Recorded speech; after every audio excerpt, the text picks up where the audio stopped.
నమస్కారం ఘంటారావానికి స్వాగతం. ముందుగా ప్రధాన అంశాలు. జనవరి 3-4 తేదీల్లో మరోసారి జీఎస్టీ కౌన్సిల్ సమావేశం. రాష్ట్రాలకు 2 నెలలకోసారి పరిహారం ఇస్తామన్న ఆర్థిక మంత్రి.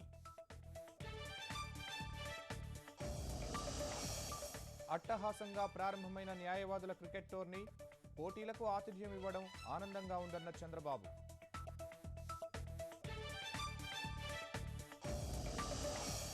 మంత్రి రావెలపై గుంటూరు జడ్పీ చైర్పర్సన్ జానీ మూన్ ఆరోపణలు.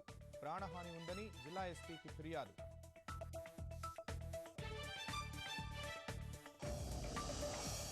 తెలుగుదేశంలో చేరిన పామర్రు ఎమ్మెల్యే ఉప్పులేటి కల్పన. మెరుగైన పాలనలో భాగస్వామ్యం కోసమేనని వెల్లడి.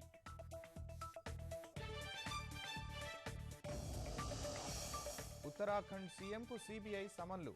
ఎమ్మెల్యేలకు ముడుపుల ఆరోపణలపై విచారించేందుకు పిలుపు.